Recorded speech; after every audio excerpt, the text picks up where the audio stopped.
Welcome to Two Commas. I'm your host, Josh Comrie. The podcast is all about exits and particularly multi-million dollar exits. The idea and intention behind this podcast is to inform and inspire the next generation of entrepreneurs and, of course, those that are guiding their business through to the eventual part of the journey of getting a wonderful exit. Today, we're honoured to have a great guest with us. So we have James McCarthy. James is now a serial entrepreneur, and he started a business quite some years ago, which we're going to focus on through a bit of our conversation, and then guided that successfully for over a decade to the point of a ultimately wonderful exit. So please welcome James. Thanks, Josh. Yeah, it's great to be here. Wonderful to have you on the show. So I always like to start with a bit of an origin story. So my research has been digging around and found out that you've hailed from rural stock down in the southern North Island, I believe. Originally Manawatu, I think. Is that correct? Yeah, that's exactly right. When I was born, we lived in a place called Bunnythorpe. Okay. We had a 3-digit phone number, which also dates me. And my grandmother was in Hawaii and called and asked for Bunnythorpe 803 when I was born. Amazing. Which they scarcely believed that was actually a phone number. Did you have a party line? No, I'm not that old, but close to it. Right. Yeah, no, just so Bunnythorpe, which is between Palmerston North and Fielding, I guess. Yes. Famous for Glaxo Laboratories, which eventually ended up being part of GSK. Right. Interesting. But yeah, other than that, not much there. Yes. We discovered that your entrepreneurial leanings came early in life and that you got involved in cattle trading, not in a bad way, but tell us about the early forays for you into what sparked your curiosity about entrepreneurship. Oh, look, that's really interesting. So as you may or may not be aware, when you grow up in rural New Zealand, schools will have like a lamb and calf day. And you're encouraged through spring, if you live on a farm, to get a lamb or a calf and then raise it up to a certain point and then bring it along to the school's lamb and calf day. And Dad agreed to give me calves when I was a kid. Well, to let me buy a calf when I was a kid. And he essentially loaned me the money to buy the calf. Vendor finance. And then funded me through the process of paying for milk and feeding the calf and having the animal grow over a period of time. And then after Lamb and Calf Day, they would be sold and I would get a market price and all of the costs that had gone into that would be deducted, but I'd get the profit that had been earned over that period of time. So at about 6 years of age, I was learning that working on your own equity, even if you were borrowing it, was a good way to generate value. That's remarkable. What a wonderful opportunity. I'm guessing that your dad was being very intentioned around that and the lessons that might be behind it. It's funny because when I think there was a semi-intention to do that, but I don't think it was quite as explicit as it now appears to me when I look back at it, because it demonstrated something very obvious to me. For my parents, I don't think it was quite that intentional, but it was definitely intentional that I understood that you had to pay for the things that you were using. For me, it kind of went another step beyond that to where putting your own labour into an equity or an asset that you ultimately can benefit from is a way of generating your own, more equity. Yeah, I love that. So did that light an entrepreneurial fire for you, and you were then committed to being on the path of founding and exiting businesses, or did your life take a different turn at the ripe old age of 6 years old? In some ways, I think it did. So I was always looking for things that I could do. Growing up on a farm, you have a lot of opportunity to go and do things with your hands, to make things, to try things. When we were living on Combolton Road, so probably 9-10 years old, I used to go in and grab old lawnmowers from one of Dad's friends who had a lawnmower place, and I'd bring them home. Mum hated it, all these old bloody lawnmowers hanging around, but I would pull them to bits and try and make a functioning lawnmower out of parts. And that didn't turn into anything that I could ever sell, but the same philosophy sort of continued with me for quite a while. And when I was about 16, so I was maybe sixth form at school, I found this website in Japan that was selling wrecked and otherwise, not useful cars. They weren't the typical Japanese used imports. They were things that might have had something missing or they'd been in an accident. I found a 2001 Opel Astra, which is not an overly exciting car, especially in my modern context, but it was pretty exciting to 16 or 17-year-old me. and it had no engine in it, but it was brand new. Other than that, it had 32 kilometres on the clock, not 32,000, just 32 kilometres on the clock. No engine. No engine. How did they get the 32 Ks on there? That's a good question. I don't know. Still unanswered. Anyway, I bought the thing and it owed me something like $2,000 or $3,000 by the time it was landed in New Zealand. But of course, it had no engine, and I'd worked out that Subaru actually used that same motor in one of the people movers that they were selling in New Zealand. So I found a wrecked people mover with the same engine, bought the engine out of it. Dad helped me get the engine into the car and got it certed and put it on the road. Drove that car for 18 months and sold it for $17,000 or $18,000 once I'd driven it for a year and a half. And I did the same thing over and over and over through university. I would buy cars, use them for 6 months, and then sell them.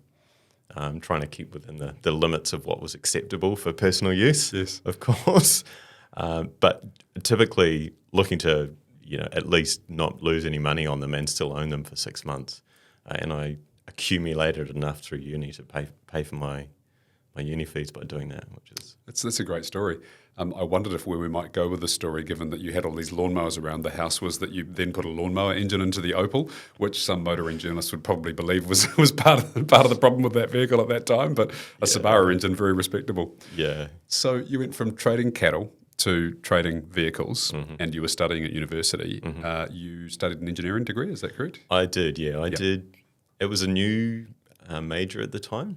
And it was out of Massey in Palmerston North. It was called mechatronics, which is relatively common now. But the broad idea was to take a lot of the engineering disciplines and kind of give you a high-level view across all of them. So everything from computer engineering through, software engineering through to mechanical engineering and some aspects of civil. So we were at one point designing beams and at another point learning how to make a compiler. So everything in between as well was something that we were looking at. And the guy who pitched that particular major to me said, look, this is like an automatic gearbox. This is the mechanical bits that make the wheels turn, but it's also the controller that decides when you need to change gear and every aspect in between. So I did that. There were only 13 of us in the class. Wow. It was a very small major and it was all pretty new. I was probably the most annoying person for all my classmates. Asking questions? I was a bit of a, dare I say it, arrogant little shit. And I was also accelerated into the second year of the program when I was only freshly 18 years old, which, I don't know, it leaves a little bit of social development on the table, I think. So yeah, the first couple of years at uni were a lesson for me in growing up and not pissing everyone else off too much. But learned a lot. It was a really cool degree to do in many ways. That by the end of it, they wanted a lot of us to come back and tutor, do PhDs, do a whole lot of things. I think more than half, I think 7 people in that class ended up going and starting their own businesses. So that gives you an idea of how entrepreneurial the people coming out of that were. And I think that high level, broader view of engineering probably helped with that. It may also be new degree, new major, only risk takers are going to go in and do something which is unproven. So maybe it was a combination of both. But yeah, there were a lot of people in there who ended up starting businesses, and I'm just trying to think. There were at least a couple of exits in the first 6 or 7 years after uni. Wow. It's quite remarkable, given that it's a discipline, broadly focused across the discipline. That's not even a term; it's an oxymoron. But you've got a span of the discipline, and so the discipline was not business, however. And so 50% of the people went and then started a business. And so I personally have a belief that the entrepreneurship studies are possibly a waste of energy and waste of time, because I believe you're better to focus on the core requisites that will enable you to build a successful company, which is become a great product person, a great salesperson, or a great developer kind of person that's in the context specifically of building some form of a software-related company or something that has software involved in it. And so what you're able to do is to get this kind of breadth of orientation, which you could then apply across a range of different things post-university. So you were doing the making money on the side through study, you did the mechatronics degree. What was your then step in to go into business, and what was your kind of first, your foray into the professional commercial world? Yeah, good segue. So I'll be honest, I was pretty sick of the more pure aspects of engineering by the time I finished. All I wanted to do, so talking about the lawnmower and bringing that back in, I just wanted to go and work for Kevin, or Comrie as he was known, and fix lawnmowers for a summer and work out what I wanted to do with myself. And my mother was horrified at this prospect, so she went and found me a job working for someone else who needed engineering graduates. So I had a job working for a company called McCarthy Toia. The guy who started that had worked out a way to meter out the really fine seeds that go into the baby leaf crops, the mesclun salads, that sort of thing. And had created a really successful niche company in that horticultural machinery business. And I just got a job. There was a sponge in the middle of the product, and it was part of the seed metering mechanism. And my job was just to grind these sponges. It was intensely boring, but it was a great way to be around other people who were thinking about how they could improve something. And it was sort of a serendipitous confluence of a whole lot of events and my being there at that particular moment, which demonstrated a problem for everyone in the room. So in 2005, Michael Ursig was flying his helicopter from Auckland down to Queenstown. He had a Dutch guy from one of the beer companies that Independent Liquor resold on the helicopter. It was a brand new EC-120, so it was called, EC is short for Eurocopter. Okay. It was kind of like the 7 Series BMW of the helicopter world. It had all of the latest tricks on it. So in theory, if anything had gone wrong, something on there should have worked. But they crashed just south of Raglan, and the first that anybody knew about that aircraft being missing was that they didn't show up in Queenstown, and not showing up 700-800 k's south of where you're meant to be. A couple of hours later, as a massive time gap, and it was obvious to us that there was a big problem with the way that the different technologies weren't working. The guy, so Don, who had started McCarthy and Seed Spider, actually, he was also a helicopter pilot. So it became an immediate pressing problem that he was quite closely related to. His wife also became slightly anxious with the idea that he was out there flying around and she might not know if something had gone wrong until he didn't show up later that day. So there were a bunch of us, and he said, look, why don't you guys go and make something so that I can see, or so that my wife can see where I am. And so we had a look to see if there was anything on the market. There were a few New Zealand companies even making some things that could solve this problem, but they were all 747 type solutions to a small helicopter problem. So massive big boxes that weighed an absolute ton, and as you can appreciate in a small helicopter, every gram counts. So a 20, 30 kilo box that can show you where you are isn't really that useful. We condensed everything that we could find down into the smallest package that we could, and we had the thing weighing in at well under a kilo, so it made sense. It was small, it could sit on the dash, and it just required accessory power off the helicopter. Mm-hmm. So we'd made something that could sit in a helicopter and track where that helicopter was in real time at a cost-effective price of, I think we were paying 20 cents per ping at the time. So if you go every 4 minutes, that's $3 an hour, which, in the context of a helicopter is quite affordable.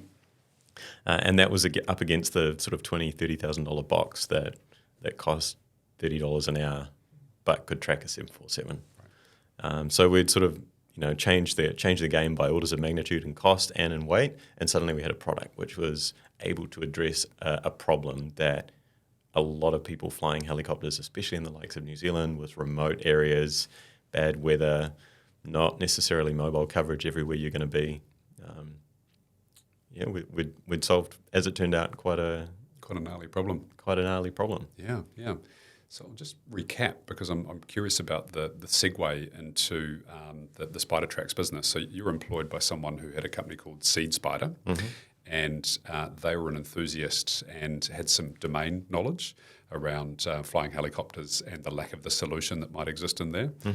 Then there was a catastrophic event for a family and an individual, and I distinctly remember that happening in New Zealand because he was one of New Zealand's wealthiest people at that stage. It was a big deal in New Zealand history at that stage, and so there was a timing thing that cropped up as well. And I'm a big believer that timing is one of the most critical factors in any business. Getting your timing right to enter that space and evolve the solution appropriate to customer needs along the way as well. And then there was a desire to kind of make a bit of a difference in a space and provide a solution that was meeting a meaningful need.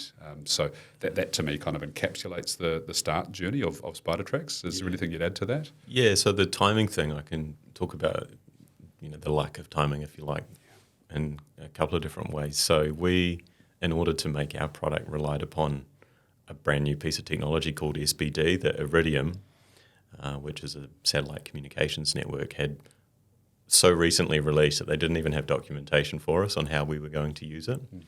And SBD stood for short burst data, and previously anyone who wanted to do globally available tracking had to use a sat phone, which made it like a dial-up connection and then transmitted over that dial-up connection. And sat phone calls cost, I don't think, like $2 US a minute or something. So every time they needed to send something, it was a minimum $2. So in this short burst data was costing us 10, 20 cents. And that hadn't been available even a year before.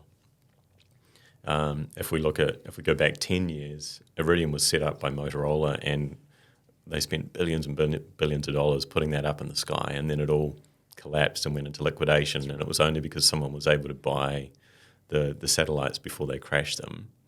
But I think they spent $50 million buying the satellites. From multi-billion-dollar investment. Multi-billion-dollar investment, and within 10 years they had, I don't know, probably 10 times that in annual revenue. So they did pretty well. But timing-wise, that technology, if not for a couple of little, brave people, but a couple of cock-ups along the way, wouldn't have existed at all. Yeah, wow. And all of the alternatives didn't give us what we really believed that you needed. So for our technology to have been useful, it needed to work everywhere. You don't typically have a crash where there's mobile coverage. Well, you don't have a crash that matters in our context if you have mobile coverage. Someone's going to see that because they put mobile towers where people tend to hang out.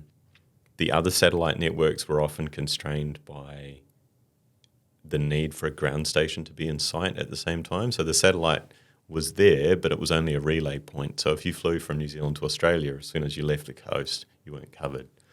So we were just, I guess, lucky in some ways that the technology was mature enough, but not actually mature, that we could use it when we came along. I think they refer to that as a technology trigger, a kin case, which may have been a similar time frame, maybe a little bit later, is Amazon with AWS releasing affordable cloud computing.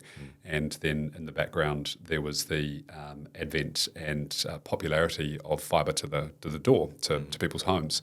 And so this combination of being able to access supercomputing on a rent basis, and then people being able to consume massive amounts of data, much more than they had been before. Yeah. And so it was the perfect conditions for a whole bunch of these, SaaS companies to kind of get out of the ground, and entertainment companies, Netflix, etc., to get out of the ground. And it was really a really exciting period. It was a similar sort of time frame to what you were doing, albeit a very different technology stack, of course. Yeah. When I think about you just made me think a lot about how we went about building the first pieces of software. We were debating amongst ourselves, do we build cloud-based, do we build a website, basically? And back then there weren't words like web apps, and there certainly wasn't any AWS, but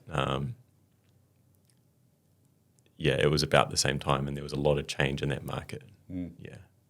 I'm just thinking about all of the things that we had to build. We had to build our own billing system. Stripe didn't exist. We had to work out where to host the thing. AWS didn't exist. And then shortly after that, we ended up hosting in the US, but it was still, we had to buy a server, a physical piece of hardware that our stuff would run on. And we had to manage that ourselves. And then within 5 years, all of that had changed. Yeah. I remember seeing Gary Vee speak at a conference, and he uttered something which I do believe in. He said that one of the core functions and responsibilities of an entrepreneur is to be a problem solver, because you're confronted every day with a new problem, or hopefully not the same problem, otherwise you haven't resolved it properly in the first place. And so one of the core things you have to get great at is to find creative, cost-effective solutions that you can generate quickly to all of these problems that you're coming up with. And so there was a myriad of those things that you had. So I'd like to talk about scaling. And so I understand that you had you were operating in an industry that was quite antiquated and quite slow to adopt new technology. It was a very safety conscious industry, and so the new things that turned up had to be validated and go through a period of time before they would be accepted by the industry. And you had to go to the States to attend a whole lot of trade shows, and investing all this money and all these resources, of which you had a very limited amount, to gain presence. And there was a point where you got some kind of inflection and some traction. So tell me a bit more about the growth path and talk to that story and any others that might be relevant. Yeah. So I'll go right back to the first sale and talk about our first 5 units. So we made the unit that Don was flying around the country with, and then some people said, hey, look, I think I'd like one of those as well. So we started building them in batches of 5, and we decided that we should try and talk to more people in aviation than just one by one. So we went to an air show up in Auckland, and that led us to a trade show in Australia called Aviation in 2007. Aviation was primarily a military type show, but we ended up with a whole lot of people from all types of aviation across Australia. And the Department of Sustainability and Environment, I think it was DSE in Victoria, they were responsible for some firefighting type work, and they wanted to know where their firefighting assets were, all aviation based, of course. And they said, this is exactly what we need 20 of these things. And, of course, I've built about 5 of them by hand. There's a team of 3 of us soldering these things in the workshop by ourselves, shaking with an order for 20 of them, working out what we're going to do. At that point in time, it was costing us more to make them than it was than we were selling them for. But the subscription, we had that loss leading model. The subscription's going to work.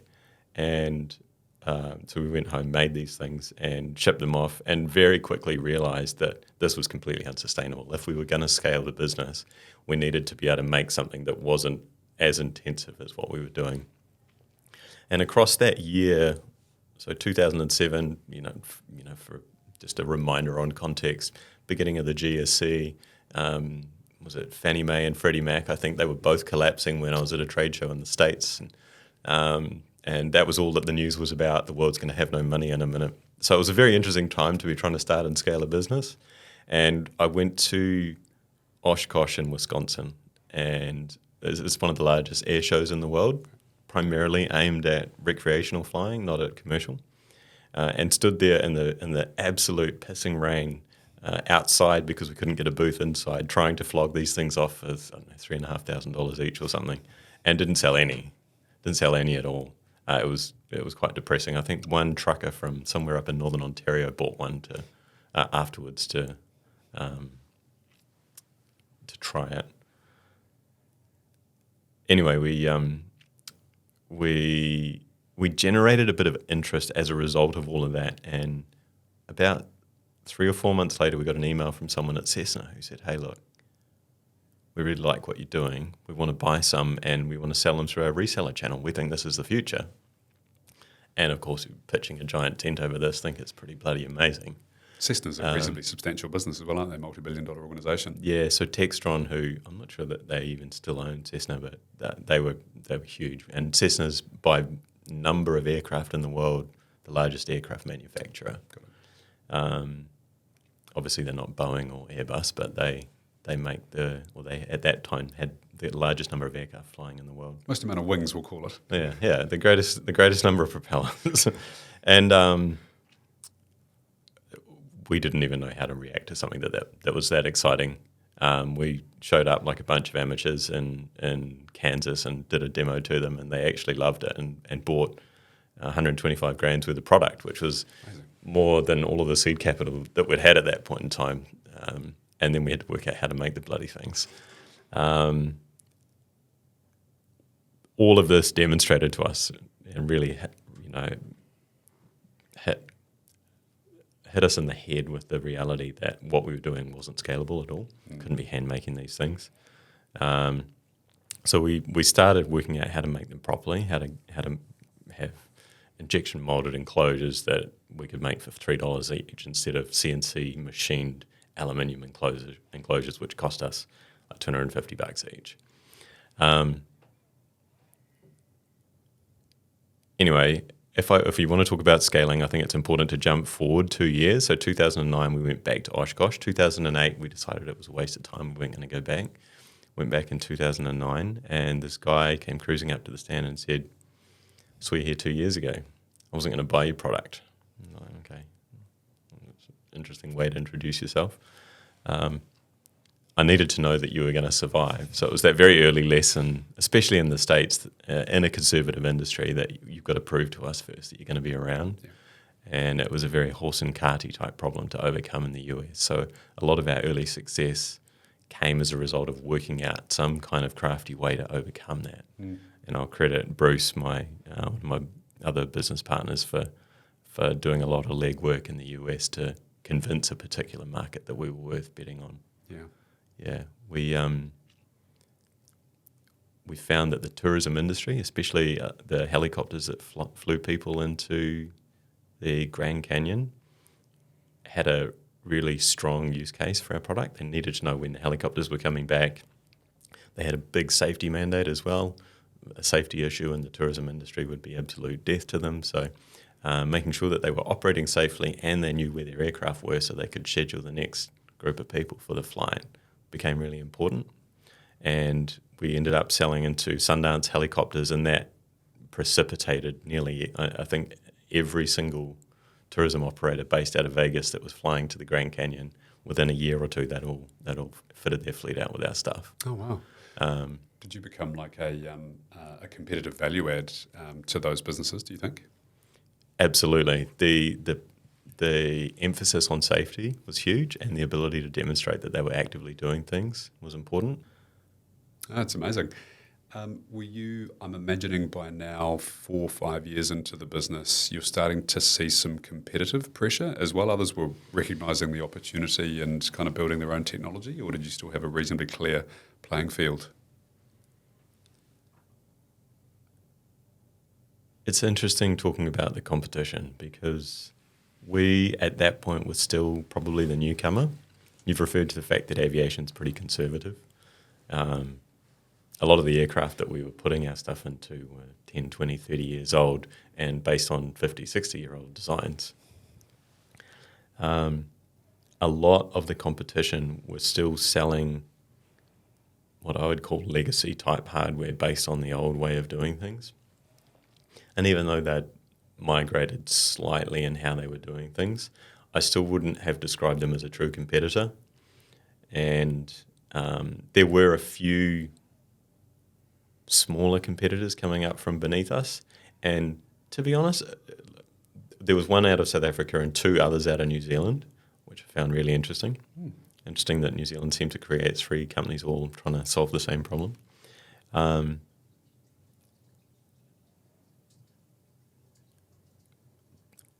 But at that point, I think it would still be fair to say that our largest competitor was nothing, was doing nothing. There was no legal requirement, no mandate. There was nothing compelling people to do it other than the benefits of the product itself. So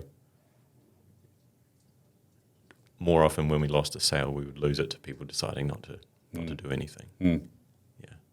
It's said in enterprise software particularly that inertia and the alternative of not acting is often for people a more attractive option because it actually reduces risk in a number of ways because you're keeping the status quo as opposed to taking a risk by doing something which could be perceived to be the thing that pushed you into a trajectory or a path that you didn't want to be on. And so it's interesting that was the same in aviation. So I'd like to start moving gear and talking about the exit itself.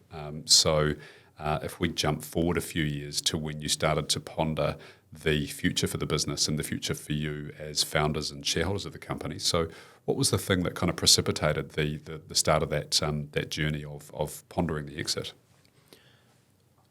So it's a piece of relevant context. So I actually stopped working on a daily basis in the company in 2015. So that was 7 years, give or take, 6.5 years before we exited, and probably 5.5 years before it became a relatively consistent discussion. Why did you do that?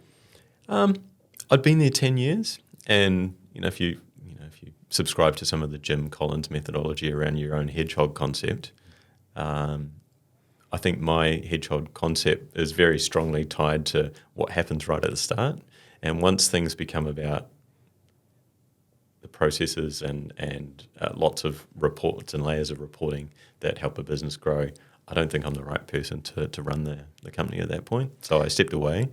I view the world as being, as a founder or as a CEO, there's phases of the company which suit a different skill set and a different personality type. Mm-hmm. And so to me, what I'm hearing you say is that you're a start build person as opposed to a change or a operate person or potentially a sell person. Some of those things can be blended together, and occasionally you have people that are able to be polymaths or apply skills across a range of different contexts. But I'd like you, I'm actually a start build person, so I can really relate to what you're saying there. Yeah. So I had gone and I hadn't been a part of the company. I took 2 years where I wasn't really involved at all, other than to get the odd update and to have a chat with the guy who had taken over from me. But I put myself back on the board in about 2017, and coming through COVID, the number of people that were tapping on the door saying, "Hey, look, we'd really like to buy you," it just became too hard to ignore.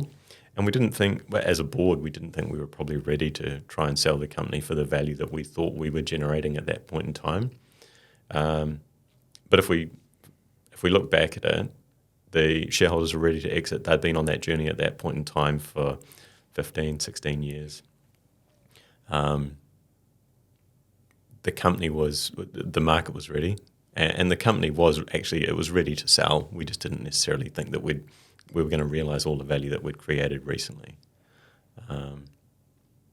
Sorry, I'm not sure that I've answered your question there. But it's okay, we'll circle around it. Yeah. So there was a range of factors that led you to go now is perhaps the right time. There was a good degree of interest. You felt like you might have extracted a pretty good degree of value from the company at that stage as well. And there was a desire from shareholders, investors to perhaps see a bit of a return on that. So, those are some pretty compelling reasons. Yeah. People were expressing interest, and so knocking on the door. What did you do then? Was it assemble a deal team? Was it retain advisors? How did you go about kind of starting to cobble together a deal that ultimately was able to happen? Yeah, we'd been having the conversation as shareholders for a couple of years before that point, and we'd already talked to, I think that Regan Holt from PwC had done a bunch of work on valuations and a potential strategy. So we'd already had that piece of work done.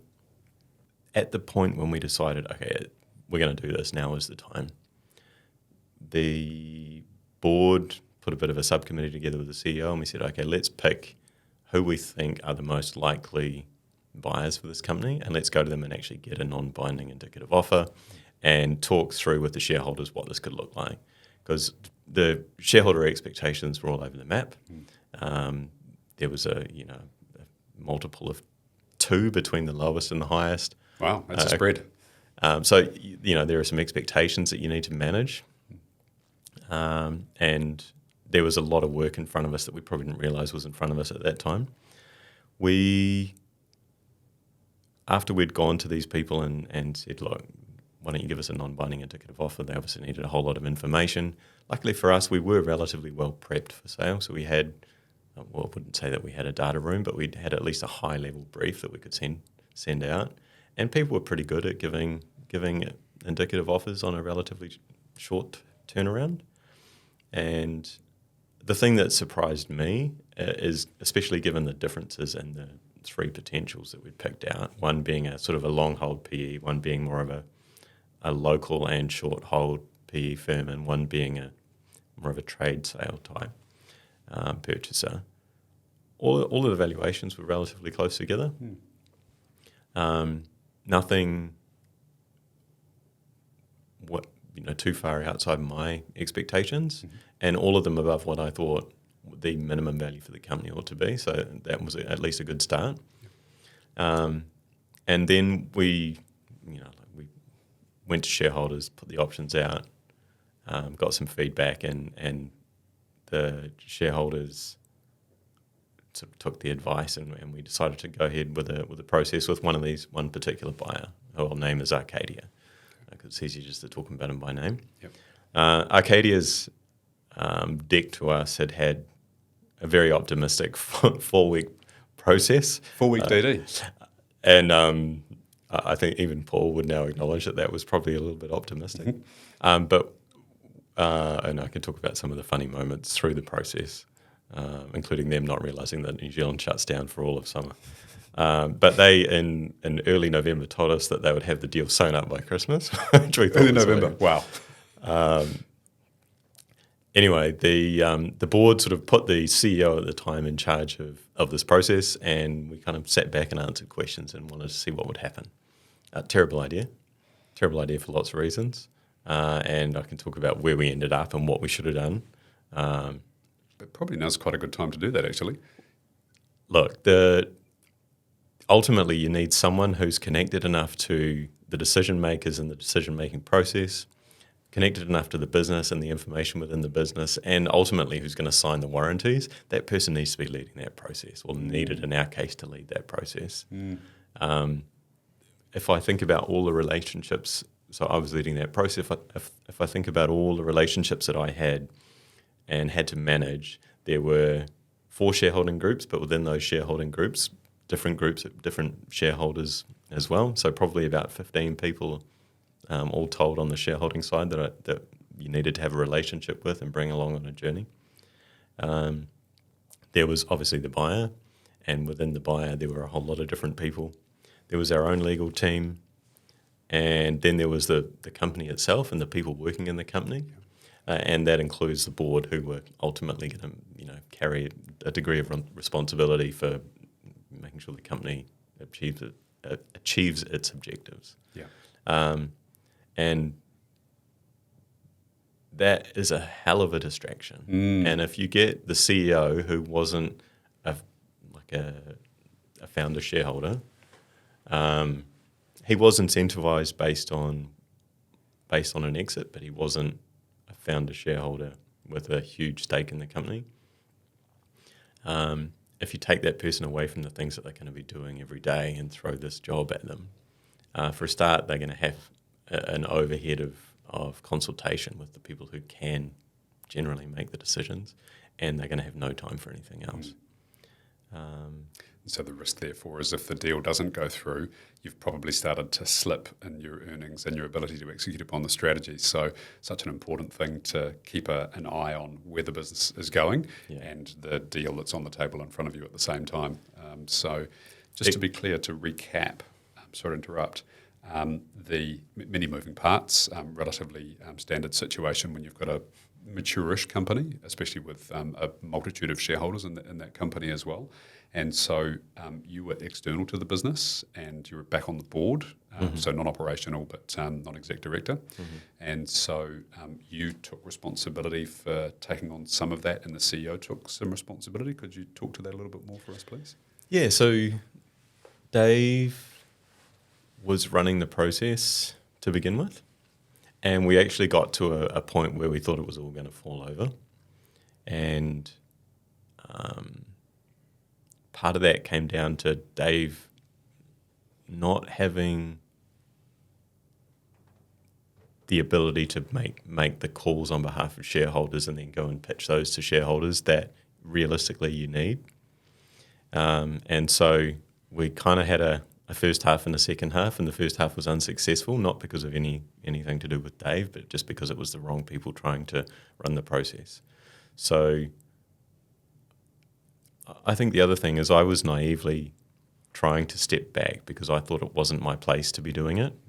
I was already wearing plenty of hats and didn't think that wearing the let's lead the exit hat was the right thing for me to be doing. especially given my lack of operational knowledge of the business at that point. That was a big mistake. Like, you need to have that person involved. And so I picked up the ball and ran with it at that point, and it was, it was a hell of a task to get up to speed. I knew the business. I broadly knew how the business ran. A lot of the older stuff I knew very intimately, of course, but I hadn't been operational for 7 years. It's a long time. And, to give you some examples, you have to warranty all sorts of things about the business. You have to warrant that, software meets a certain specification or is done a certain way, or that there's none of this or that there is all of that.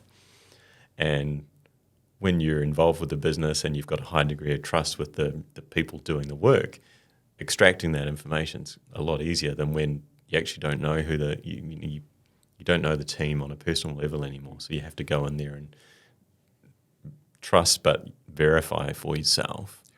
So there's a huge amount of work getting yourself up to speed.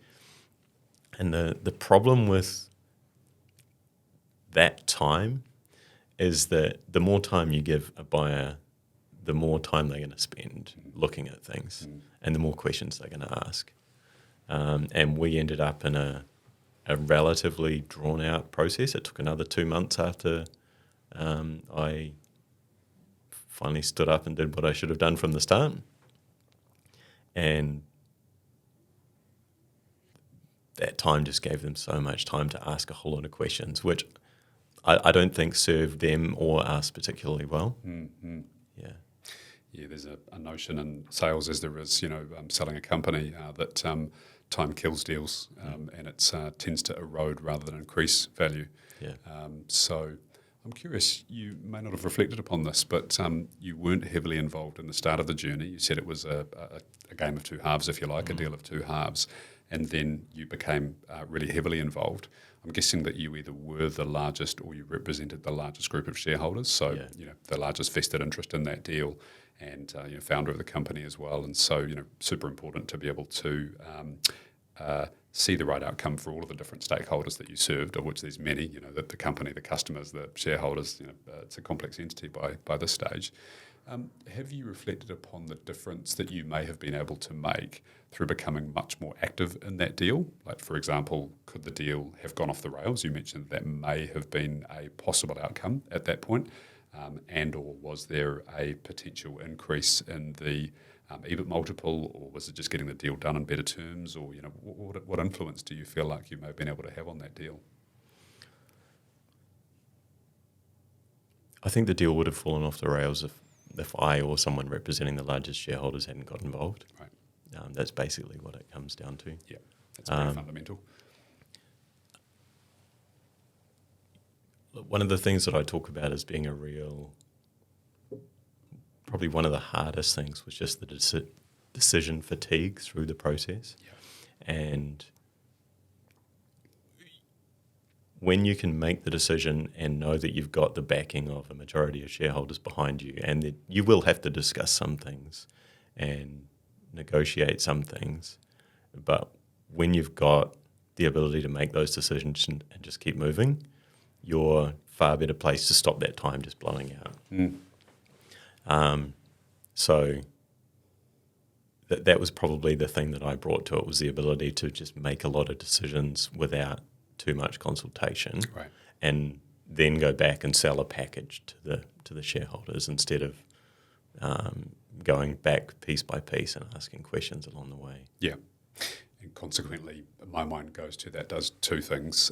On the one hand, it means that you can accelerate the deal process, and on the other hand, you give confidence to the acquirers that they are dealing with the person who's actually kind of responsible for shepherding this thing through, and it feels like it's a cohesive entity and a smartly run entity as well, to a degree. Absolutely.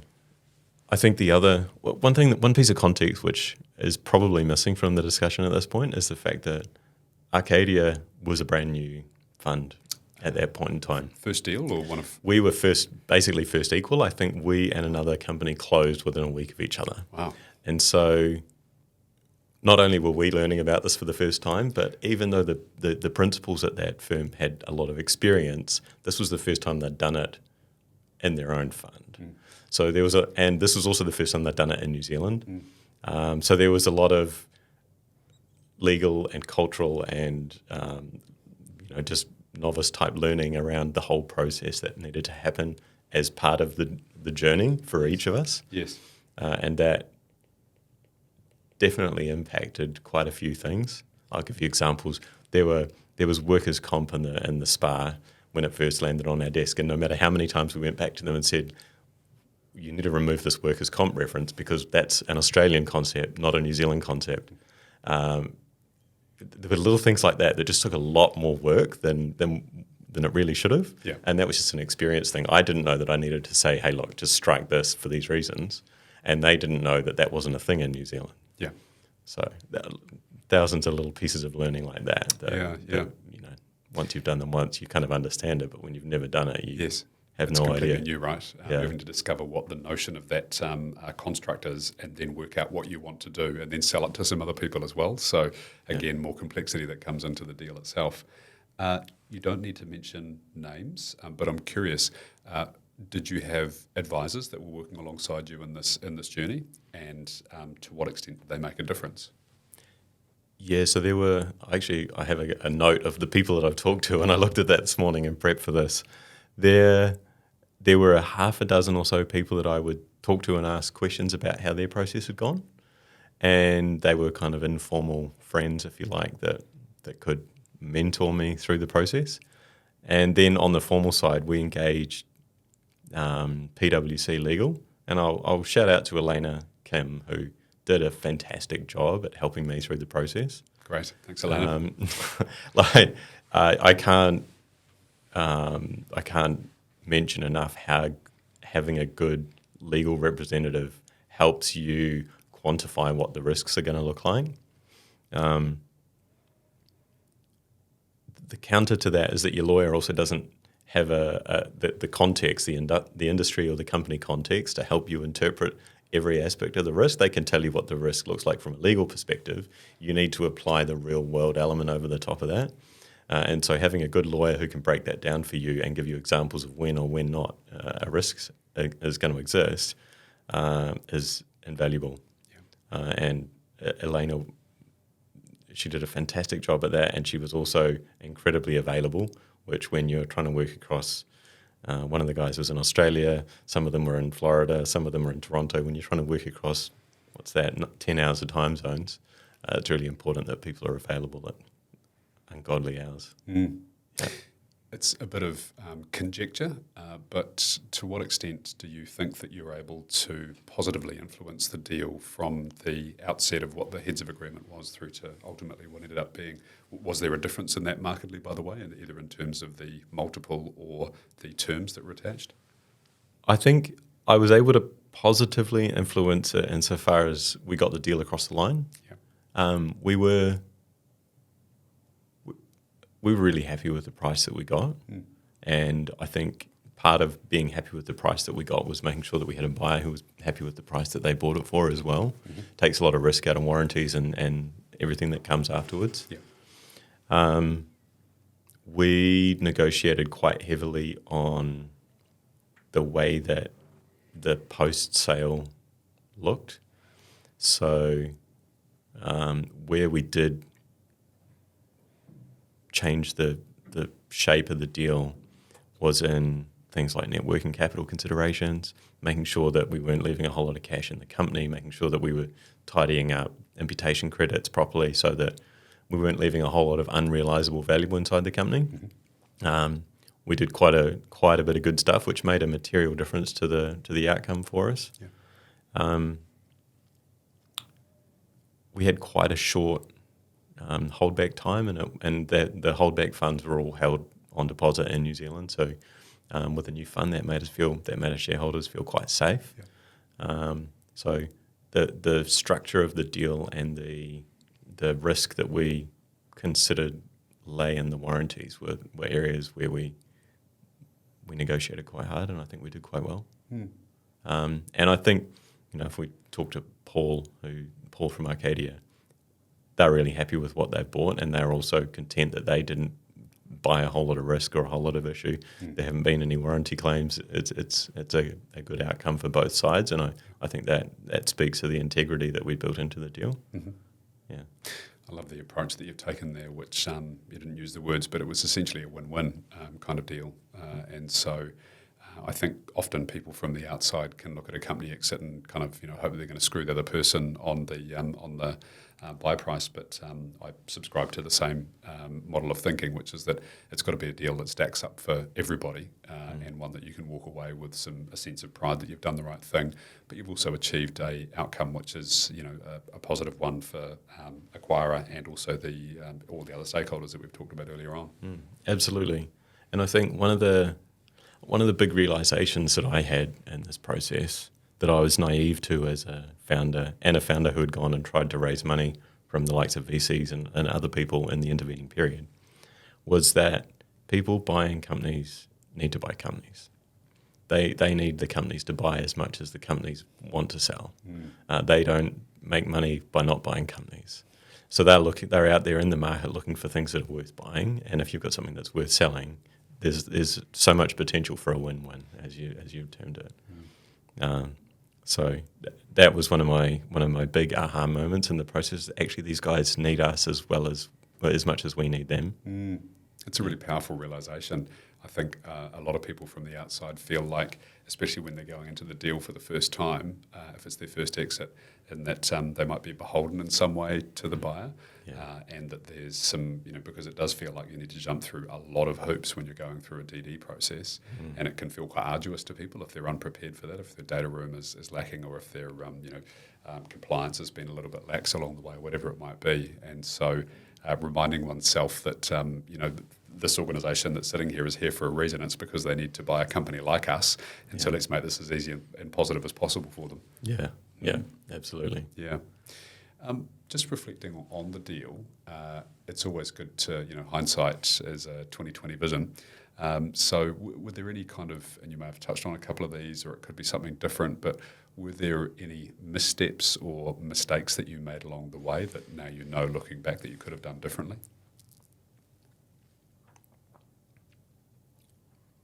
I think the major one was just getting the right people in the room from day one. I think we didn't fully believe, but we probably put a bit too much belief into the fact that it was going to be a quick and easy process. And what we overlooked there was the fact that a buyer, if they're not content with something, will just manage that risk using warranties. And because I didn't have the in-depth day-to-day knowledge of what those warranties actually look like, the work had to be done to quantify what those risks look like. So if I'd been involved in the way that I ended up being involved right from the beginning, and if I'd probably, I don't know how I could have got up to speed on the warranty requirements more quickly. I'm not sure that there is a way. I think if you've been out of the business, it's just time. You need to spend the time to get to know the people, to ask the right questions, and work out whether the risks that are present in your warranties are worth taking. Mm-hmm. Yeah. I didn't ask this question, but I'm making an assumption which is dangerous. So was Spidertrack started with the intention of taking it through to an eventual exit? Or did that come up along the way, or was it once you started to raise some capital? Talk me through that aspect. Yeah, it's a good question, and there wasn't the explicit language that you would have about it now. I think that's the first thing that's worth saying. We kind of agreed on a handshake that eventually this is something that we probably would sell, but we'd had a few shareholding changes along the way. We'd had some disagreements which had led us on different paths, and we'd bought one shareholder out. So it's fair to say that the initial intention, whatever it was, had been muddied by the things that had happened in the intervening period. We raised some money along that journey as well, and K1W1 were the investor at that point, and they obviously have a mandate to invest on the basis that they will exit at some point. Yeah, as a investor of that ilk, the only way you see a return is from an exit event. Yeah, exactly. That said, we were never aiming to be we were operating in a constrained market, right? This wasn't a VC-led company that was going to get 50% month-on-month growth forever, because the market is just tiny. Yeah. The number of aircraft, the whole industry is worth about $3 or $4 billion. Right. That's every aspect of the industry. Okay. So you're not looking at a total addressable market of hundreds of billions of dollars. So it's a totally different ballgame to where your early stage angel and VC money might typically be going. That said, I think it was understood that we were going to exit to someone at some point in time, and that would be a major return of capital to the investors and the founders. Yeah. You mentioned that you think that the investors, the other shareholders, were pretty happy with the results that happened along the way, which is a great outcome.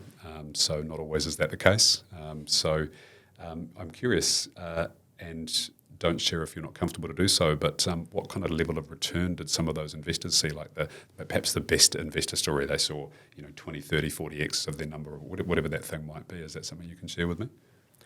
I'll share with you what my IRR was. Great, thank you. So my IRR on my time and my capital that I put in was in the early 30s. Okay.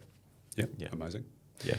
For those unfamiliar, would you like to just break down in a very simple concept as to what IRR, internal rate of return, is? Yeah, so if we look at it this way, if you put $1 in, a year later you'd have $1.30, and then a year later you'd have whatever 1.3 times $1.30 is, and you compound that over the time period. Yep, got it. Yeah. So, in other words, that equates to 30% compounding interest per annum. Correct. Yeah, that's a great return. Yeah. Yeah. Yeah, and my family, who ended up being in the order of 2/3 of the shareholders by the time we exited, they were more than happy with the exit that we got. Yeah, great. Yeah. Well done. And I think part of it's worth saying as well that a lot of angel and VC funded companies run along losing a lot of money without any ambition or plan to return cash flows along the journey. And that hadn't been us. We had paid dividends along that journey as well. So we'd been cash flow positive and paid dividends, as well as generating a capital base in the asset that we had. Yes. So we returned money to shareholders in two different ways. Mm-hmm. Yeah. Yeah, great story. So you were part of a founding journey as a young person, graduated from university, working in a job. Everyone, collectively spied an opportunity and then kind of drove that thing through. And there was a lot of lessons and experiences that you had along that journey. I'm curious, this is a kind of a three-part question, so I'm going to ask each part individually so it doesn't get too complicated for either of us. So what were those key kind of bits of growth that you had to go through over that journey as as that young person out of university to enable yourself to function effectively as a leader inside that high growth or that growth company? I mentioned probably an hour ago now that I was a bit of a pain in the ass, let's just use that phrase, when I was at university. And it's fair to say that managing people and forming good relationships with people wasn't a strength that I came into this business with. And I definitely had my training wheels on for the first 5 years. And that was probably the area where I needed the largest amount of growth in order to have a chance of success through this.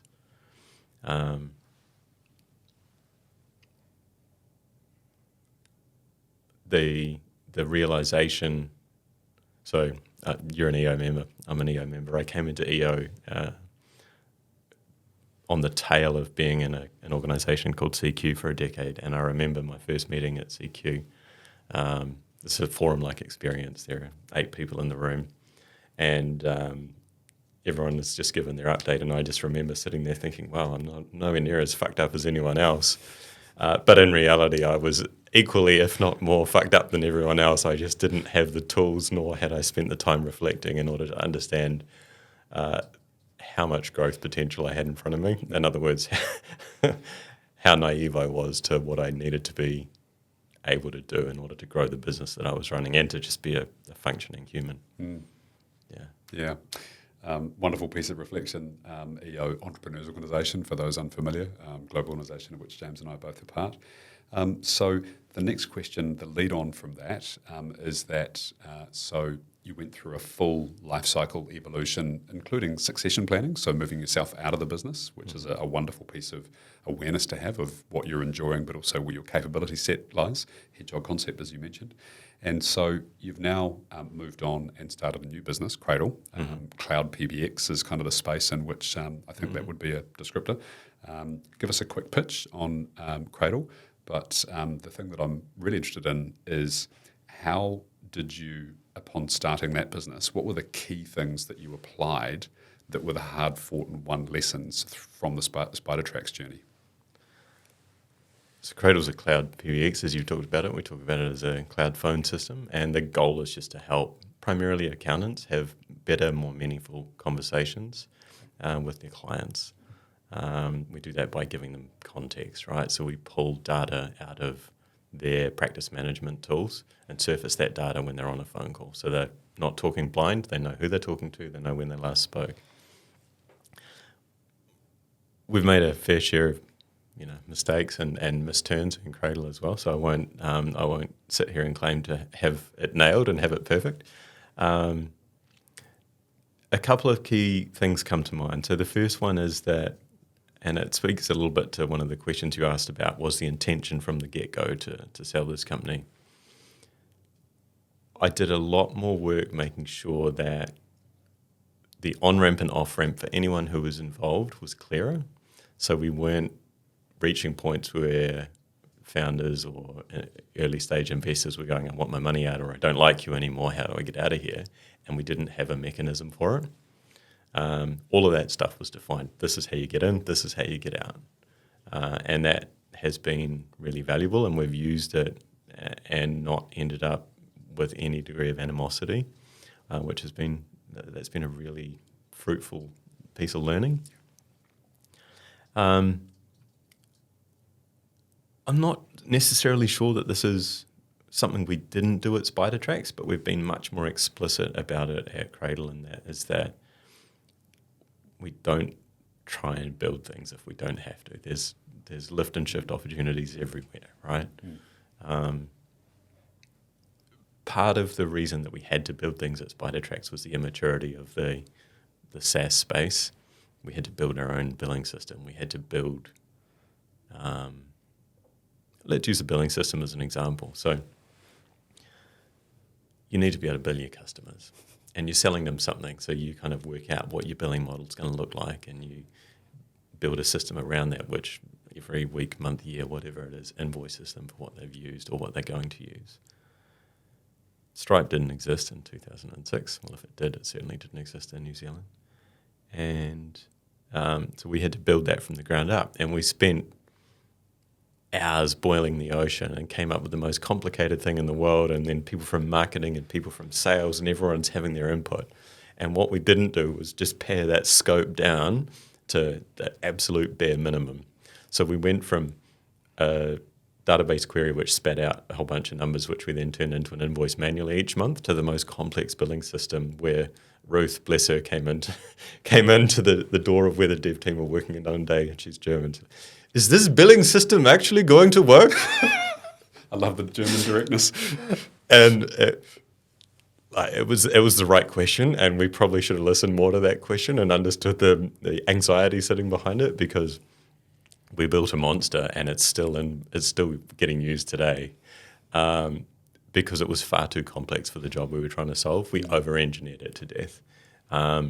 Now at Cradle, we use Stripe, and if Stripe can't do it, we don't offer that billing model. It's like, sorry, that's not how we do things. Mm-hmm. These are the choices, and all that we do is we send units across to Stripe, and then we use their system as best we can. Mm. So one of the learnings there has been just don't build it. Build as little as you can. And I think I can think of many different moments throughout the history of SpiderTracks where we probably should have stopped and thought, do we really need to build this thing? There's a couple of philosophies that you've unearthed there, things that really resonate with me.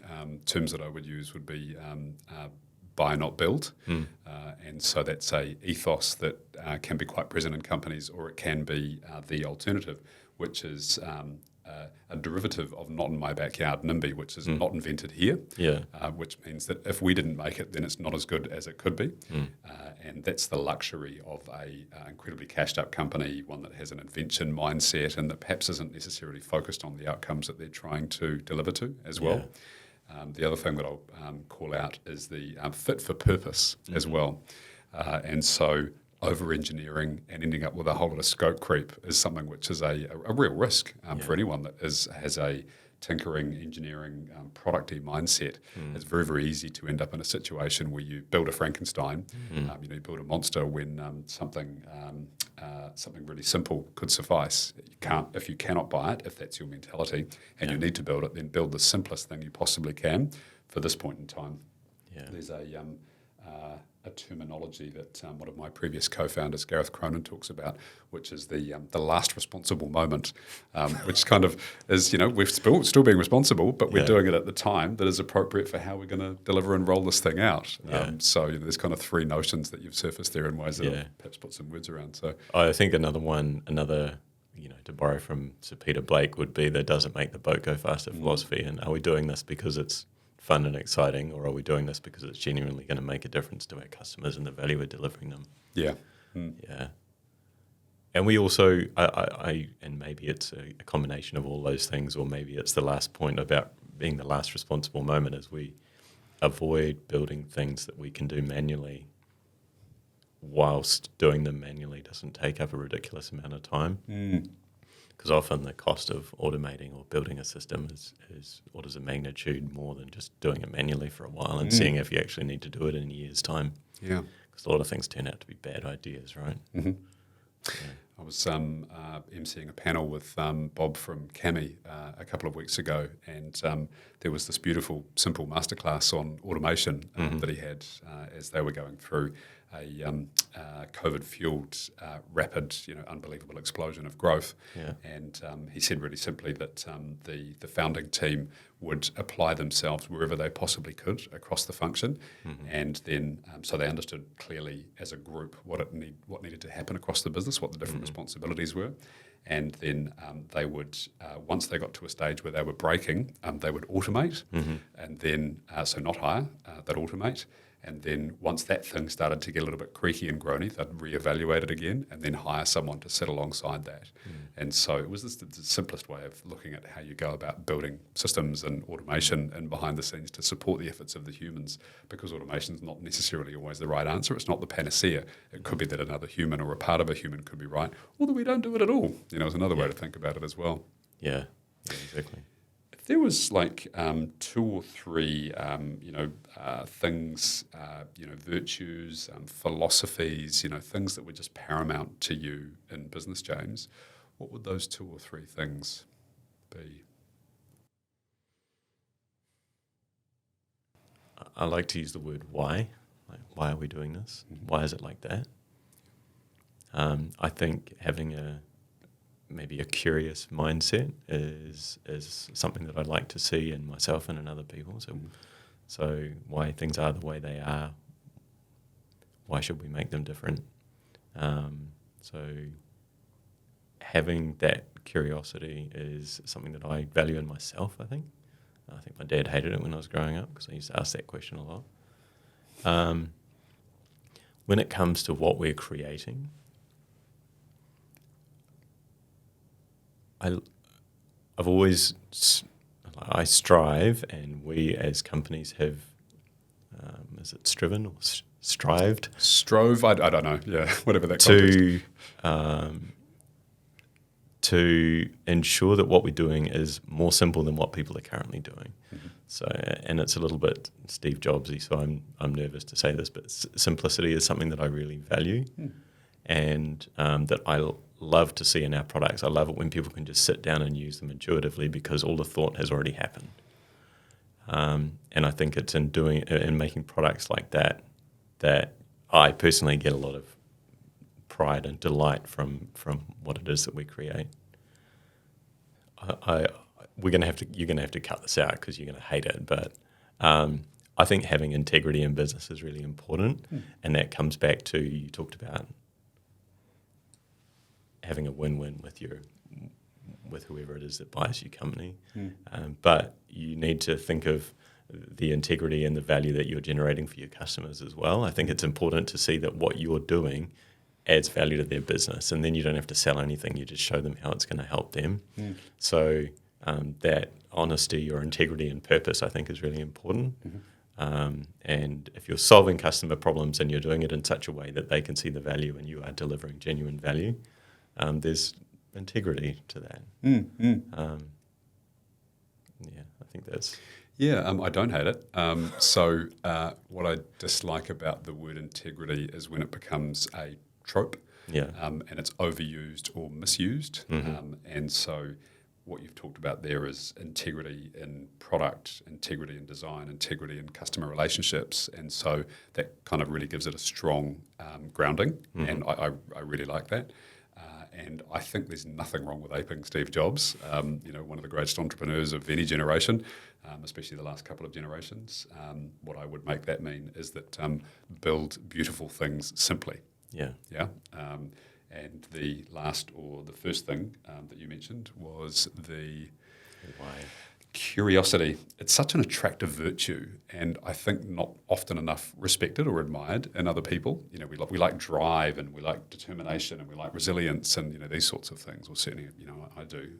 But curiosity is one of my main values, and I have to remind myself of that sometimes. That when I think that I know, perhaps a better thing to do would be to approach something with curiosity, because if you don't have curiosity, then it makes it very difficult to learn.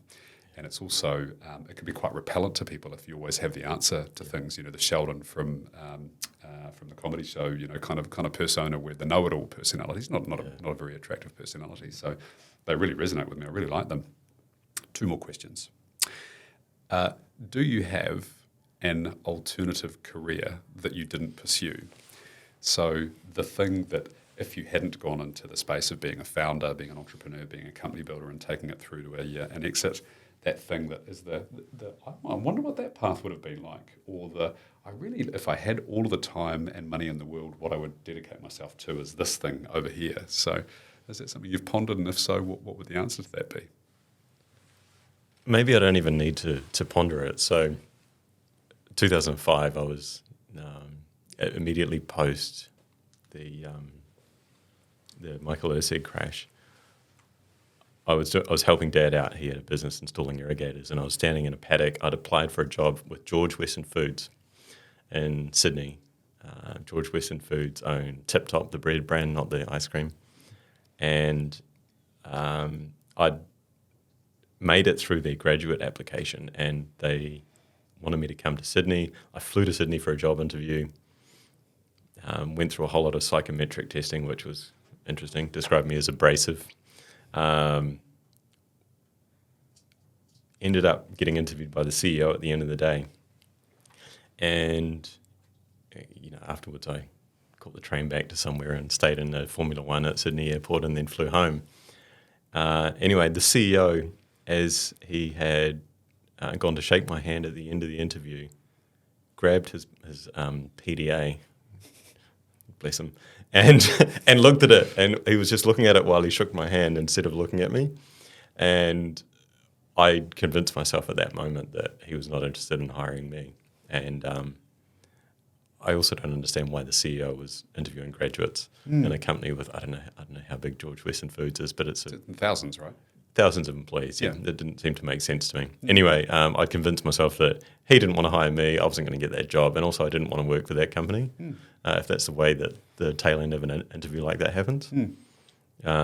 So, I land back in New Zealand and I make my way home, and the phone rings, and as I say, I'm standing in this paddock helping Dad install irrigators, and they say to me that they'd like to offer me the job. Was it the CEO or was it his HR team? No, it was the HR team. Right. And so then I have this huge conundrum. I've just spent 24 hours convincing myself that I'm not going to get it and that I don't want it anyway. Yeah. although I've gone to all this expense to fly myself over there, the woman on the phone tells me that I've got flights booked with my name on them already, and next week I need to be up in the Blue Mountains, and there's this onboarding experience that's going to happen. And so then I have to work out whether I actually want that job or not. I have to go through the whole process of reevaluating what I want to do with my life, and do I want to go and work for a big corporate? And I do often think about what would have happened had I taken that job. I turned it down. It's quite empowering turning down a job, and also it's quite valuable being the gift of thinking it through properly by having decided that you don't want it, and can you get yourself back from that I don't want this through to maybe I do want to try this. Yeah. So I didn't take that job. I've Sliding door moment. Yeah. Yeah. I wonder what I would have, done with my life if I'd ended up making bread in Australia for 10 or 15 years. Who knows? Parting question for you. How do you identify, so by that I mean professionally identify, but also if there's some personal things that you wanted to drop in there, husband, hopeful father, son, entrepreneur, what are the things that when people think of James that they might go, how does this guy identify in the world? What would those be? When I was younger, I think I would have had much more clarity about an answer for that. Part of my life is going from being, a closeted gay guy in Palmerston North, and then with stints in the US, and trying to hide that quite strongly for a period of time, and creating a strong identity that reinforced that. Yeah. And the journey from there to where I am now and what that does to your identity is really interesting. And I'm not sure that I've fully landed on a new one-sentence identity on the other side of that. There are things that are really important to me that will always form part of my identity. Like I grew up on a dairy farm, and I really... I strongly identify with the creativity that comes when you have to find a solution to something, but you don't have all of the things that at your fingertips that you might like to have. So that creativeness and inventiveness, or that creativity and inventiveness. As you know, I love my cars, and that it sits somewhat orthogonal to one of the other things that's really important to me, which is the fact that we live on a planet and we treat it like it's going to get a wash in 3 weeks and we'll be fine. So there are lots of conflicts and conundrums in my life around how I view myself. And as I get older, I don't necessarily get clarity. It just becomes how do I describe it? A more complicated question to answer is probably the best way I can think of to describe that. There was this is going to date me again, there's a Star Trek movie where I think it was one of the Voyagers or something, gets sent off and ends up coming back and wants to hear a whale on planet Earth, but there are no whales left or something, so they have to go back in time and find a whale. I feel sometimes like I'm Voyager, and there are just bits that keep getting tacked on, and it slowly changes what your identity is. So I'm not sure that that's a weird analogy to give you. Oh, I think it's a pretty good one. So I like the reflection. I can't recall the phraseology of the quote, but it was something about as a younger person, you have certainty about who you are, and it's not right. And as you age, you realise that you're actually kind of a mix of different things, and boxing yourself into one place isn't necessarily all that helpful or necessarily all that accurate. And so, synopsis for me, I've really enjoyed the conversation today. Thank you. That's right. It's been, in terms of a conversation, very reflective. So I really appreciate the deep thought that you've put into this, the preparation before coming along today. Really insightful in terms of the business journey, but also the lessons about exits, which is really powerful and super helpful. And I love the way that you approach thinking about a problem and then articulating it. So deep gratitude and thanks for coming on the show today, James. That's right, Josh. Thanks for having me. Pleasure. It's been a pleasure. Thank you.